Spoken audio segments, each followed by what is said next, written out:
শিশির, আপনারা শুরু থেকেই বলে আসেন যে অভ্যুত্থান শুধুমাত্র সরকার পরিবর্তনের জন্য হয়নি, এটা শাসন ব্যবস্থা পরিবর্তনের জন্য হয়েছিল। এখন প্রশ্ন হলো, এই যে শাসন ব্যবস্থা পরিবর্তন এবং পুরো একটা মানে সিস্টেমকে পরিবর্তন করবার জন্য যে দায়িত্ব অন্তর্বর্তীকালীন সরকার প্রথম নিয়েছিল, সেই সরকারের পার্ট আপনারাও ছিলেন, আপনাদের দলের নেতারাও ছিল। এখন কি আপনাদের কাছে একবারও মনে হয় না যে ওই অন্তর্বর্তীকালীন সরকার সূচনাটা ভালো করতে পারেনি?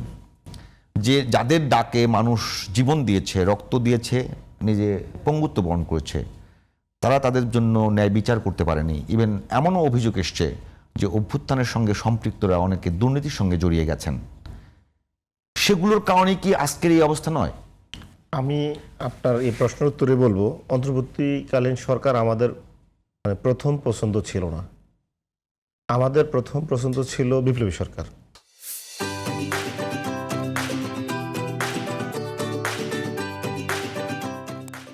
আমাদের সহযোদ্ধা বিএনপি এটাতে অ্যাগ্রি করে নাই। আমাদের দ্বিতীয় পছন্দ ছিল জাতীয় ঐক্য সরকার, সেটা তো আমাদের আন্দোলনের সহযোগিতার সহযাত্রী বিএনপি অ্যাগ্রি করে নাই। তৃতীয়টা ছিল অন্তর্বর্তীকালীন সরকার। ঠিক আছে, অন্তর্বর্তীকালীন সরকার। দেখেন, আমি আপনাকে বলি, আমি কেন বলছিলাম যে যদি বিএনপি যদি ওই সময়, আমরা তো দলে না তখন, আমাদের স্ট্রিক্ট তখন আরো কম ছিল, যদি ওই সময় যদি জাতীয় ঐক্য সরকারটা হতো, নিশ্চিত এটা বিএনপির অংশগ্রহণ বেশি থাকতো, বিএনপির লিড জাতীয় ঐক্য সরকার হতো। ওই সময় দেখেন, আজকে যে পুলিশ লীগ দেখতেছেন, এসপি লীগ, ডিআইজি লীগ, যারা আজকে এখনো বিএনপির সরকার দলীয় এমপিরা পার্লামেন্টে বলছে পুলিশ লীগ কথা শোনে না, আমরা লীগ আমাদের কথা শোনে না, এখনো কথা শোনে না।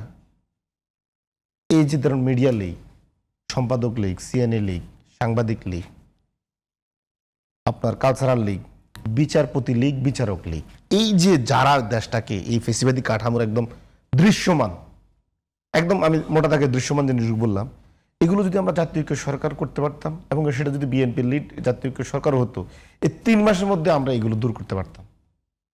এখন আমাদের বলেন, দেখেন, যখন আমরা ইন্টারিমে দিয়ে গেলাম, পুরাতন কাঠামোর মধ্যে ঢুকে গেলাম, তখন দেখেন এই যে যারা পুরাতন ইস্টাবলিশমেন্ট, তারা কিন্তু এখন আমাদেরকে জায়গায় জায়গায় কিন্তু বাধা দিচ্ছে। তারা দেখেন, এখন তারা স্বাধীন মানবাধিকার কমিশন তারা চায় না, তারা স্বাধীন বিচার বিভাগ চায় না, তারা স্বাধীন গুম কমিশন চায় না, তারা স্বাধীন গণমাধ্যম কমিশন তো হয় নাই, এখন তাদের তো শাস্তি হয় নাই।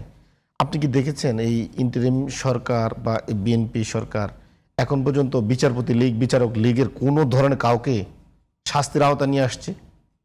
আপনি কি মনে করেন না এই যে শেখ হাসিনা 3টা ইলেকশন দেয় নাই, এই যে বিচারপতি খায়রুল হক, আমার প্রশ্ন ছিল সেটার মধ্যে তো আপনাদেরও দায় আছে। আমরা কি, আমি দায় অস্বীকার করছি না তো, দায় অস্বীকার কেন করব?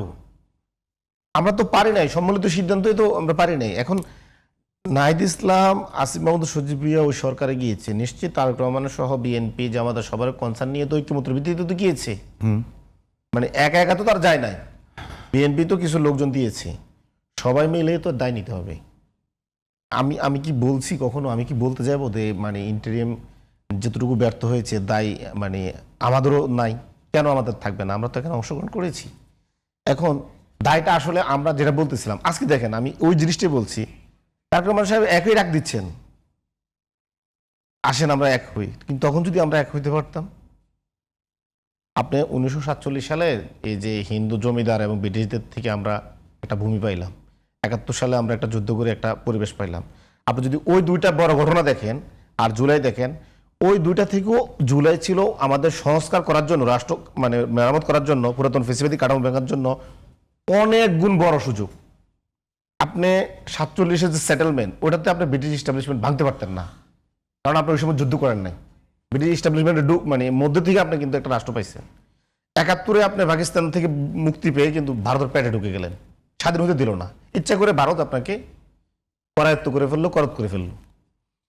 এই যে 24 হলো, আপনি দেখেন এখানে ব্রিটিশ ইনফ্লুয়েন্স আপনার ছিল না, পাকিস্তানের ছিল না, ইন্ডিয়াকে আপনি পরাজিত করলেন। এই যে আপনার একটা সুবর্ণ সুযোগ, এটা আগামী 100 বছর আমাদের আসবে কিনা জানি না, আর বিগত 100 বছরও ছিল না, এই সুযোগটা আমরা মিস করছি। এত বড় সুযোগ আসলে আমাদের আল্লাহ নিজ হাতে দিয়েছি, আমাদের শহীদের রক্তের বিনিময়ে, আমরা এটা কাজে লাগাতে পারলাম না। ঠিক একই রকমভাবে দেখেন এখন তারেক রহমান সাহেব কাজ করতে যাচ্ছে, প্রত্যেকটা জায়গায় সে বাধার সম্মুখীন হচ্ছে। আমরা তো চাই যে এই মানে কালচারাল লীগের বিচার হোক, মিডিয়া লীগের বিচার হোক। আচ্ছা আপনি বলেন তো, যারা এই 17 বছর মিডিয়ায় এই গণহত্যার পক্ষে সম্মতি উৎপাদন করেছে, বিএনপি গভর্নমেন্ট, ইন্টারিম গভর্নমেন্ট, কেউ কি আমরা পারছি তাদের মানে বিচার আওতা নিয়ে আসতে? তারা কি দোষ করে নাই? তারা গণহত্যার পক্ষে বৈধতা উৎপাদন করে নাই? তারা ছাত্র জনতাকে জঙ্গি বলে মানে ডাইরেক্ট গুলি করার জন্য নির্দেশ দেয় নাই? দিয়েছে কিনা? আপনার এই বিচারপতিরা বলে না আমরা শপথবদ্ধ আওয়ামী লীগ, বলে নাই? তাদের বিচার কোথায়? আমরা বাংলাদেশে ভোট চুরির জন্য বাংলাদেশ মানে শেখ হাসিনা যে 3টা ইলেকশন করলো, ভোট চুরি ইলেকশন, আমরা এই ভোট চুরির সাথে জড়িত না? তাদের শাস্তি কোথায়? বিএনপি কি এখন পারবে তাদের সবাই শাস্তি দিতে? পারবে না তো, কারণ সেই ফেসিলিটি কাটার মধ্যে ঢুকে গেছে।